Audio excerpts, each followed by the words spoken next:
Being a migrant is not easy. Being a woman who emigrates is even more complicated. Being a woman who, upon immigration, becomes a racialized minority is 3 times more difficult. Was coming here the right decision? How am I going to overcome all these challenges that sit on my shoulders like a heavy load that prevents me from walking confidently? How will I be able to keep going in this new society where I don't know anyone, where everything is new? Where am I going to get enough strength for a start from scratch? How can I be stronger so that my children thrive? Every day becomes a battleground of self-reflection, a quest for energy to continue, and an exploration of resilience. In the face of uncertainty, these women find within themselves the uncharted reserves of strength that propel them to undertake their migratory journey in the first place. Their daily odyssey is a testament to the human spirit's indomitable will to persevere, rediscover, and emerge stronger, transcending borders, cultures, and challenges. Many barriers are faced on the path of migration. Communication in another language, living in an unfamiliar social and cultural context, adaptation to climate and food, and obtaining a job aligned with one's academic and professional background. Facing these barriers poses a challenge to one's self-confidence. In everyday life, immigrant women and men go through difficult situations. Doing so makes them stronger. Resilience, adaptation, flexibility, and strength become the travel companions of those on a migratory pathway. In this documentary series, we show the journey of 9 Latina women who at some point in their lives decided to emigrate to Canada. The women starring in this documentary left their home countries for highly diverse reasons, but they all shared the strength required to decide to leave the countries where they were born and where they lived a good part of their lives. What's more, they all share a desire for a better life. I'm Ana Alarcón. I'm one of the protagonists of Latinas Diary. I'm Carmen Campillo. My name is Francis Granadillo. Hello, I'm Gaby. I am one of the Latinas in Calgary. Hello, my name is Grisel. My name is Mónica Hernández, and I am one of the protagonistas. My name is Paola Castro. Hi everyone, my name is Patricia. Y nosotras somos las protagonistas. Welcome to our documentary series, Latinas Diary.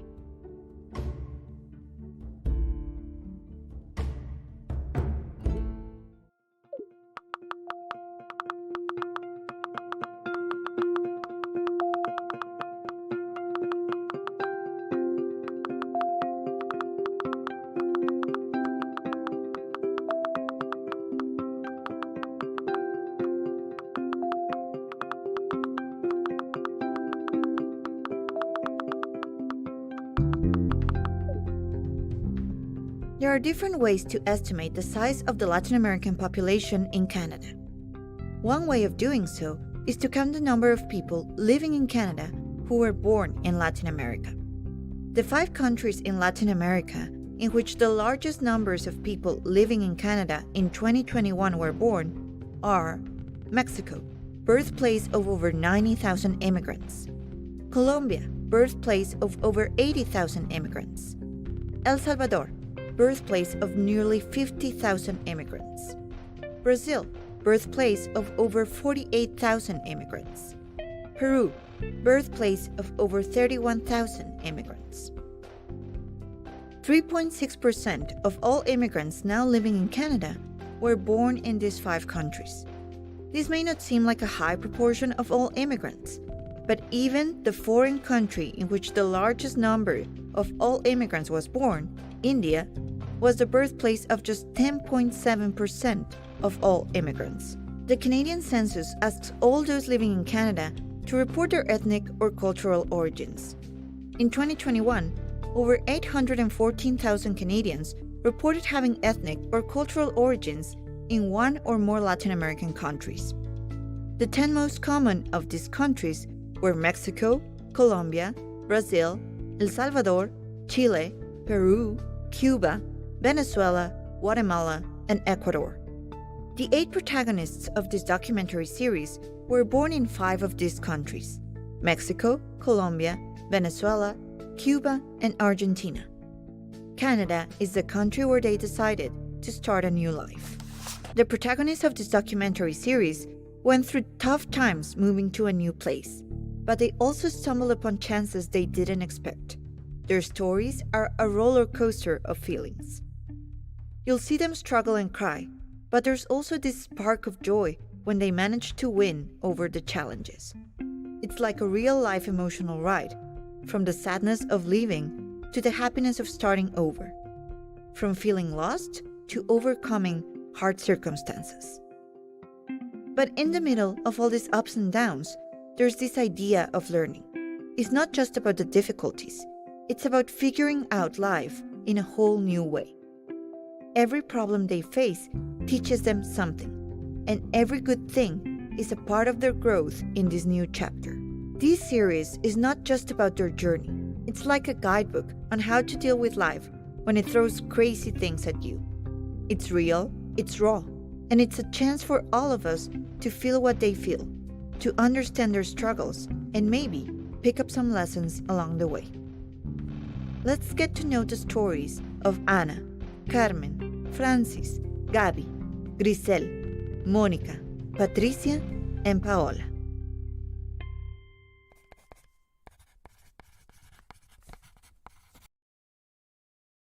We talked, my husband and I, about how would we raise our daughter in Mexico City. And although we love Mexico City and all the things we have to do there, it's a very complicated city to raise children. I remember reading a lot about temperatures and what people used to do to keep themselves warm. But something is to read about it, and another very different is to actually live it. Everywhere else is very, very expensive. It wasn't like that 2 years ago when we first arrived. So for now, we are okay. But if we wanted to change somewhere else, I think we would be struggling to get a good place, not very expensive, and well located. So I think that's a challenge right now. I know there are several organizations which could be useful for newcomers to know about, because they can provide different kind of assistance, like legal assistance and even mental health assistance is important, because it is hard to be in a different country.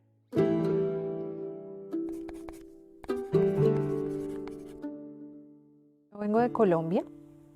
Llegamos a Canadá el año 2022. Siempre hay un sueño, siempre hay un anhelo desde que uno está en un país latinoamericano y nombran la parte de Norteamérica, Estados Unidos, Canadá. Y siempre hay un sueño por querer conocer, querer vivir. Tenía el sueño de vivir en este país o en un país de habla anglófona que me hiciera y me obligara en mi vida a hablar inglés. No sabía lo que pedía, pero bueno, es necesario aprender inglés en este país. Si no hablas inglés, se convierte en una barrera bastante grande y no alcanzas muchas aspiraciones y muchos sueños que tú quieres cumplir. Entonces, lo mejor es estudiar inglés y bueno, de ahí empieza toda la historia.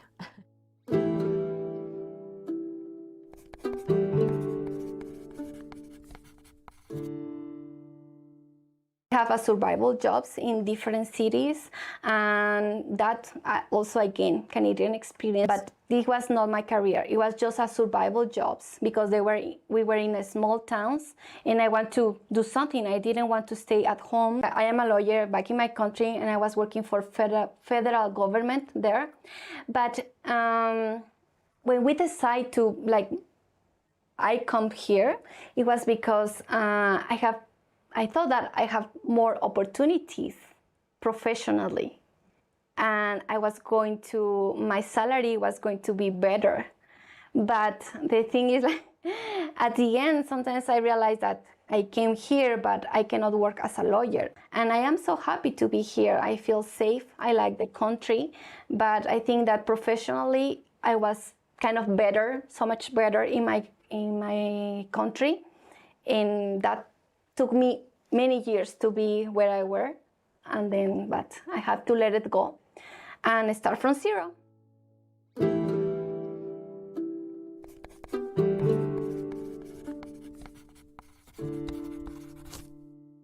Si hay algo que amo de Calgary son sus días soleados, incluso a -30 o -40. O sea, eso te cambia la vida.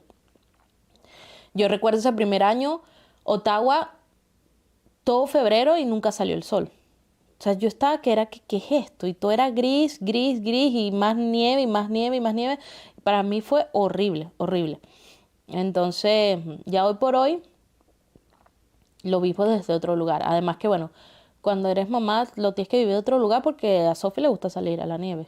Y yo trato de que no sea yo quien la saca y es su papá.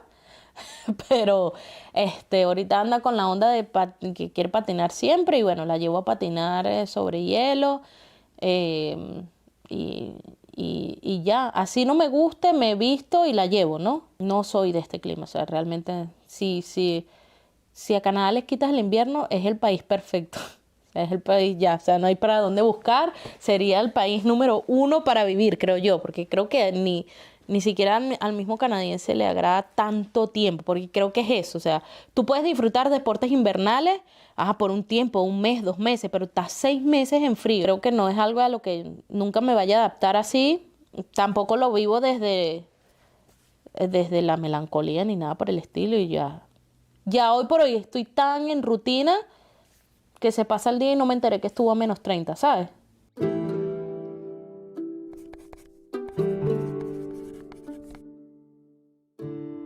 To get like a job in an easy way, it was not easy. I don't remember maybe how many applications I submit, but maybe 100.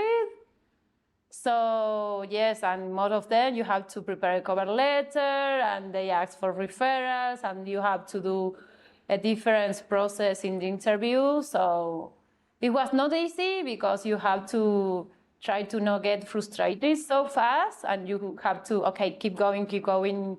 It's just you are going to nail it, right? Oh, it's like hard process because it's 100 speaking English all the time and it's very the way that you learn is in English and it's not always like easy to understand, but I am that kind of person that if I don't understand, just okay, can we stop and maybe review it again or maybe ask question, or they are very open to that, to maybe to help you and to assist you to understand, because they really want you to be involved in your role. So it's like you're focused and you're doing the things correctly, so they don't have to be behind you if you are working good or not.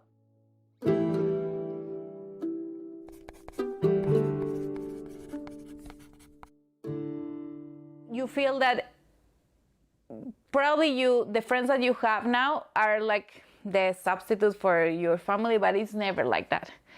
It's never, with my daughter, she knows that they are friends, but I would never feel that same connection with my sister, for example. And I miss that part so much. I could say that it's hard for me to think in childhood without my aunties, my aunts, my cousins, basically alone with your partner.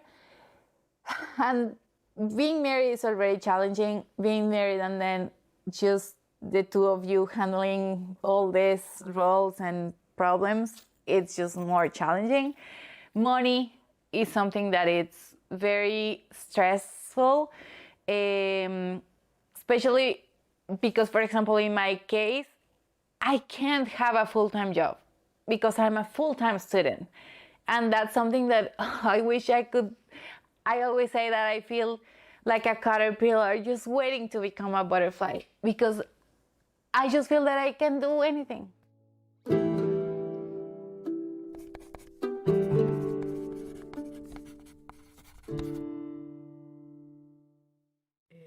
A ver, yo creo que Canadá es uno de los países más desarrollados del mundo y que siempre para las personas que vivimos del otro lado del mundo menos desarrollado, del mundo más explotado, del mundo con otro capitalismo más duro, bueno, no es el caso de Cuba con capitalismo, pero de lo que haya en Cuba, que siempre es bueno para sus hijos, siempre es bueno para sus hijos y también para uno mismo, ¿no? Vivir en este tipo de sociedades.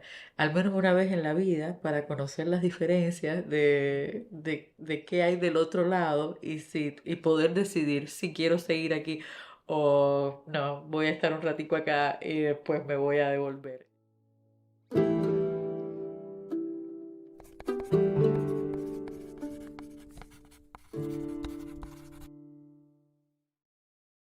Let me start from the beginning. So, long time ago, like I immigrated in 2005, but my preparation process started 2 years before.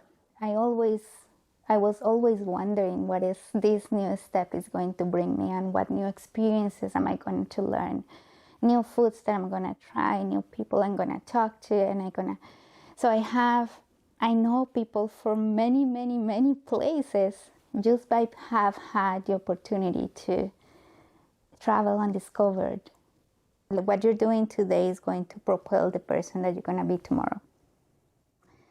So if you want to go immigrate in Australia, Canada, Middle East, wherever you want to go, do it. Because it's a beautiful experience. But then know what are the whys. What is your motivation behind it? And then in the times when things get tough, which are a lot, why do you want it to be there?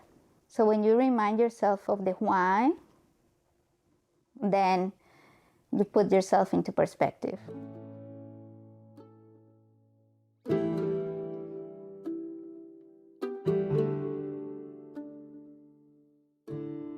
In Latinas Diary, we share our experiences as we bring our lives into a new perspective. With this, we want to reflect the stories of thousands of immigrant women coming to Canada every week. This documentary series, much like life itself, becomes a reservoir of understanding, a compendium of lessons extracted from the crucible of experience. It extends an empathetic hand to the audience, inviting you not only to witness, but also to partake in the collective wisdom gained by our resilient souls.